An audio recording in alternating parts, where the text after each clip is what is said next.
And we're back. It is Thor time, everybody. Yeah.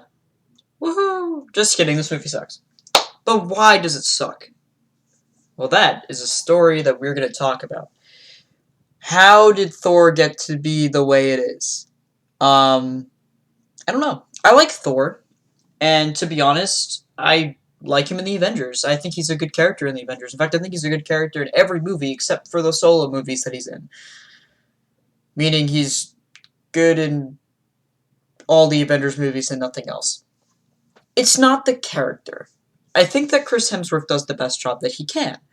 But in this movie, he is just annoying, someone you don't want to root for, no one in the supporting cast you want to root for. I find myself hoping that Loki just wins the whole thing, because he deserves it. He lies all throughout this movie, and I love it, because it's like the kind of cunningness that you would expect from Loki.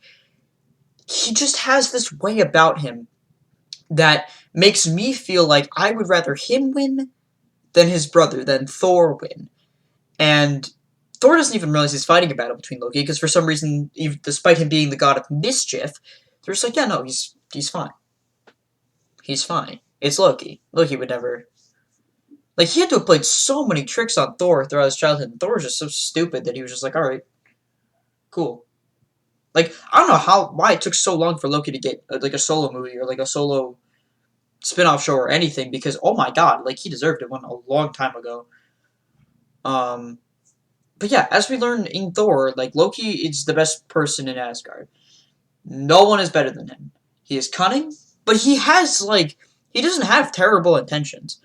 I don't understand this whole, like, yeah, he wants to be ruler or whatever, but he doesn't seem like he would be a terrible ruler. Like, he basically stopped the Frost Giants. Sure, he tricked them, but he still stopped them. He led them straight into Asgard, and then killed them. I don't see a problem. Maybe I'm being an apologist, but I feel like I don't see a real problem with that. If you lead the enemy, trick them into thinking that you're their friend, and that you're going to betray your entirety of Asgard just to kill them, like, yeah, no, you're intelligent. Is he going to start a war? Sure. But knowing Loki, whatever he's the ruler of, will do just fine. Obviously, in the Avengers, he is the villain. And you do start to root against him. But you only really root against him because of other people on the Avengers. You don't root against him because of Thor. Which is all this movie's trying to tell you, is that you should root against Loki because of Thor. I don't even like Thor's supporting cast at all. Like I said before, the Warriors 3 get 5 seconds of screen time. Civ is fine, I guess, but none of the other ones are, so it doesn't matter. Darcy is fine. Actually, she's fine. She works well. Her comedy shines bright in this one. Eric Selvig could care less. And Natalie Portman's character is pretty bad in this one. She doesn't ever get good, actually. I'm sorry if my dog's barking. She doesn't get better. Jane doesn't get better. I don't know why.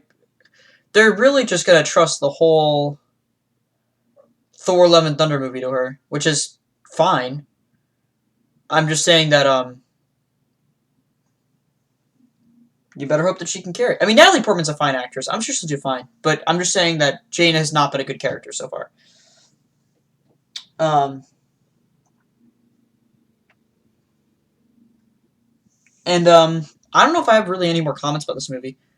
The villain is tough to tell. I mean, it's obviously Loki, but Laufey acts like he should be the villain the whole time. And then it's just kind of like, oh, by the way, it's Loki, because he's, like, literally manipulating the entirety of Asgard. And you're like, okay. Odin does nothing. So typical Odin, in my opinion. I swear to God, that man does nothing. He shows up on his horse, decides, yeah, I'm the best person ever, and then Laufey's like, okay.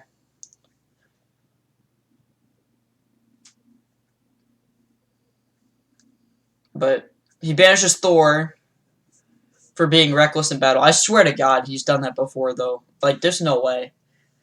Like, the fact that Thor, for all that time, hasn't done anything against the Frost Giants, he for sure was sneaking in and stuff. But Heimdall let him through, and he's just like, yeah, no, it's fine. Heimdall goes unpunished. Like, no, that was obviously Heimdall's fault, right? Like, he could have just stopped them from going in. He didn't. So, if you're gonna blame anyone, don't blame the future king of Asgard, who you're not giving king to Loki, because one, he's an adopted son of Laufey, but second, he's clearly not a good person, and he never will be. Honestly, he constantly manipulates Thor and gets what he wants, and Thor still loves him. So if I'm gonna get anything from this movie, it's that Thor loves Loki. Is that an important thing? Not really. Now, what am I gonna rate this movie? Because there's not a good villain. Unless you count Loki, who I'm rooting for. So if he's the villain, then screw it. I guess I'm the villain. Thor's a terrible hero. And sure, he learned his lesson, and it's fine. Like, he's fine, but he's a good, like, sidekick. He's not, like, a good main character. In fact, actually, every single time that he's the main focus of the movie sucks. Excluding Ragnarok, but honestly, Ragnarok is kind of its own vessel. That movie is good because of Taika Waititi, and you can 100% debate me on that, but I'm not wrong. Like, the movies sucked before that, and they changed up Thor, and it worked. Was it risky? Sure, but you know.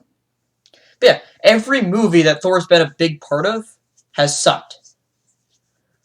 Like Thor: The Dark World, and the What If Thor episode. I mean, even that was bad. Like, the guy's just not a good character. I rate this one. It should really be like a 5. I might give it a 5.5, but it's still mid. This is a mid movie. The second one's even worse. So take that to mean however you want it to mean, but that's where I stand on this movie. Next up, we have my favorite movie ever, Captain America: The First Event. I'm kidding. I'm joking. That movie's not that good, but we're still gonna review it. So that's the next one. Make sure to like, subscribe, comment, do all that. Interact with the movie Interact with the video in any way, shape, or form you like. You can dislike it, but we can't see it. Actually, I can see it, but you can't because YouTube's stupid. I would rather have 100,000 dislikes on a video and see it than not. I would want people to know that my video sucked. Okay, that's where I'm at with YouTube's policies. But whatever. There's add-ons you can get. I highly recommend you get them. Yeah, but subscribe if you like the content. If you want to get notified of every single time we upload, hit the bell. Otherwise, I recommend you turn it off because, let's be honest, you probably don't want my very messy upload schedule, like, screwing you over. I post like 7 times a day and then don't post anything for a month. So, yes, please don't turn on noties unless you really want to. That's my opinion. I'm going to be honest with you. And yeah, otherwise, I'll see you guys literally 5 minutes from now when I post my next video.